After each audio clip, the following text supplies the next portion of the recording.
sujet titule une thème pour parler sur ASMR parce que l'ASMR est meilleur pour relax.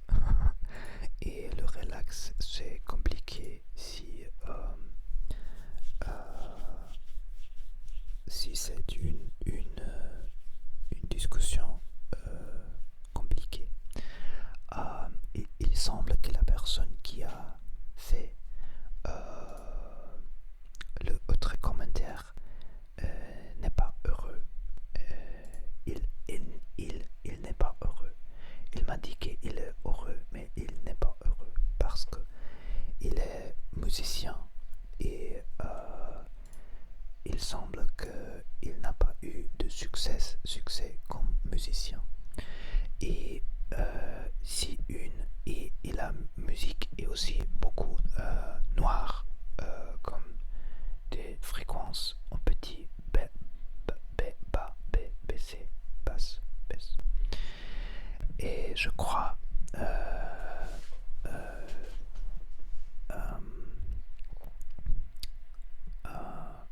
la frustration d'un homme si il veut succès dans la vie, par exemple avec être musicien, avec gagner d'argent avec le musicien, parce que tu peux voir qu'une personne peut gagner to earn money, to earn money, gagner l'argent.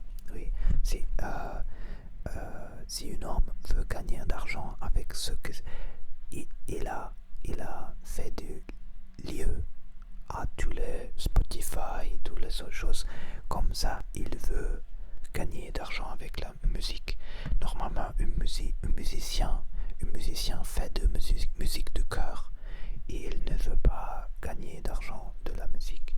Mais tu peux voir si un musicien qui est au début de la carrière et il essaye de gagner d'argent de premier jour, ça veut dire que c'est une chose que manque, l'argent manque.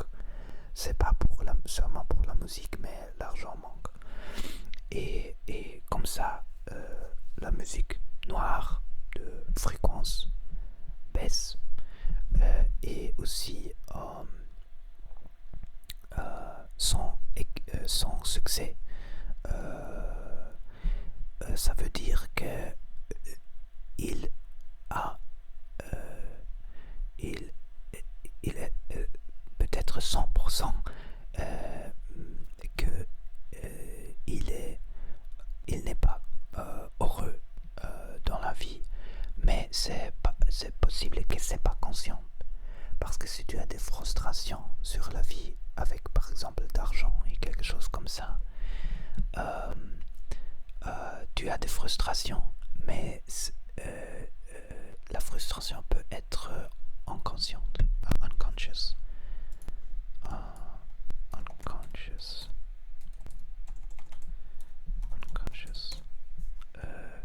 inconsciente. Et comme ça, c'est très possible que la personne fait de toxic metaframing sur autre personne parce que la personne est vraiment frustrée.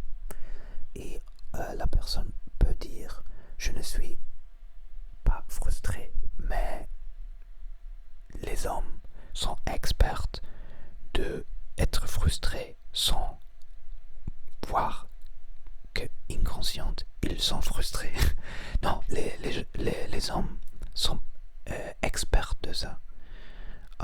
Tu peux être frustré comme homme. Les femmes aussi.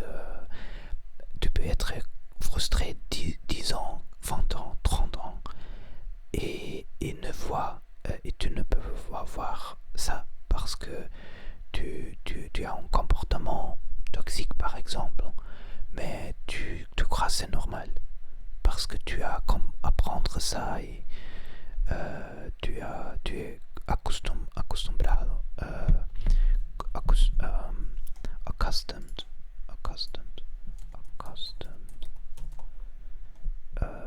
logé, non, accustomed, oui, logé à ça. Oui, tu es logé à ce comportement.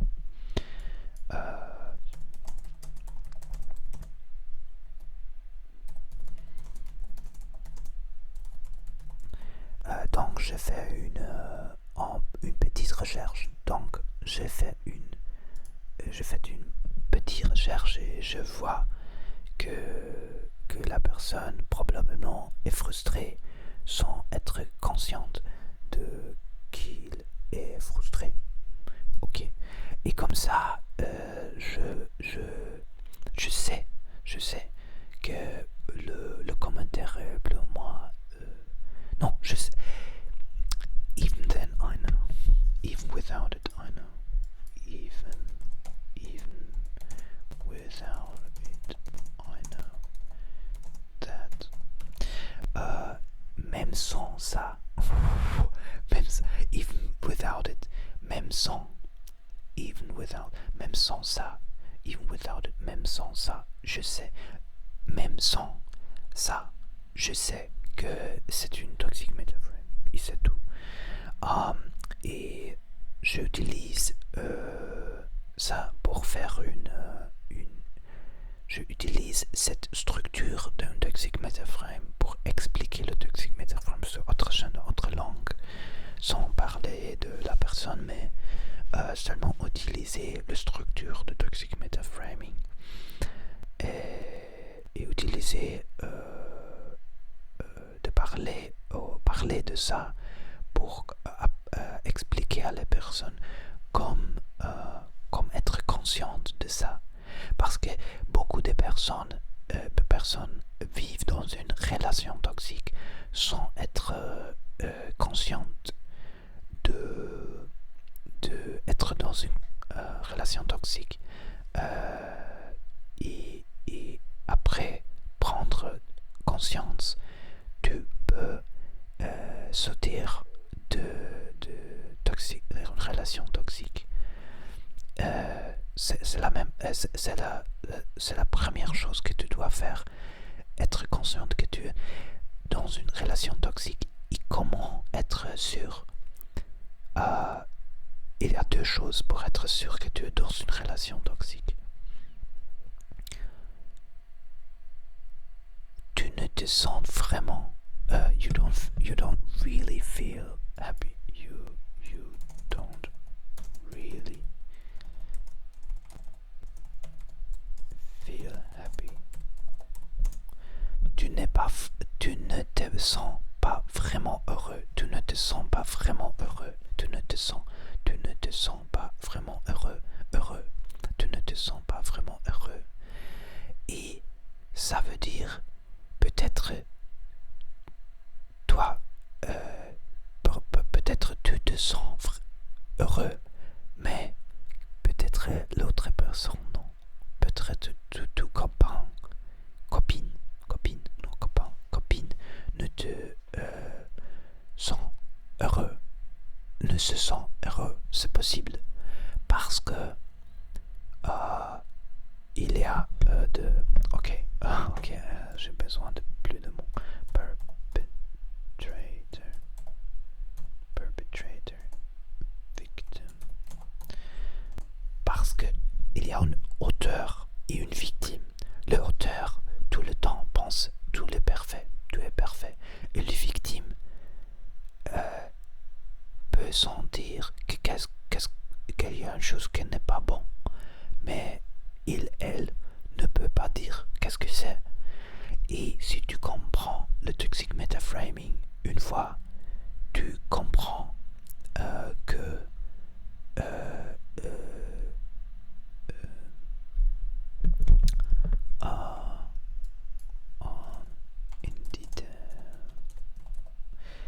tu comprends le toxic metaframing en détail, tu comprends que c'est pas une bonne relation, plus ou moins, ok. Si une personne te dit en personne, un personne te dit, te dit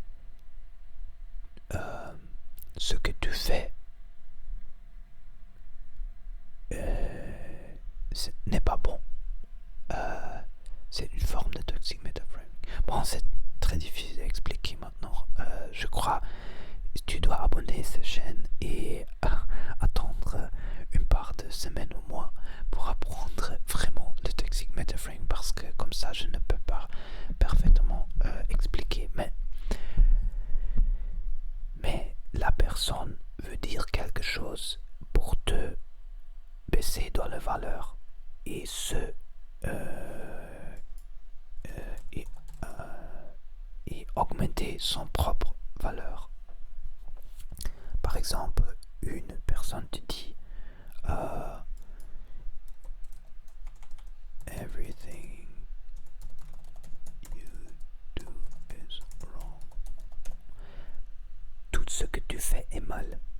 Tout ce que tu fais est mal. C'est une forme de toxic metaframing brutal. Tout ce que tu fais est mal. Ce que je fais, c'est tout bon. Mais tout ce que tu fais, c'est mal. Tu vois la différence de valeur, trying to suppress your energy. Tu vois essaye de supprimer votre énergie, ton énergie, c'est comme ça. Et comme ça, si tu commences à apprendre ça, la vie change complètement.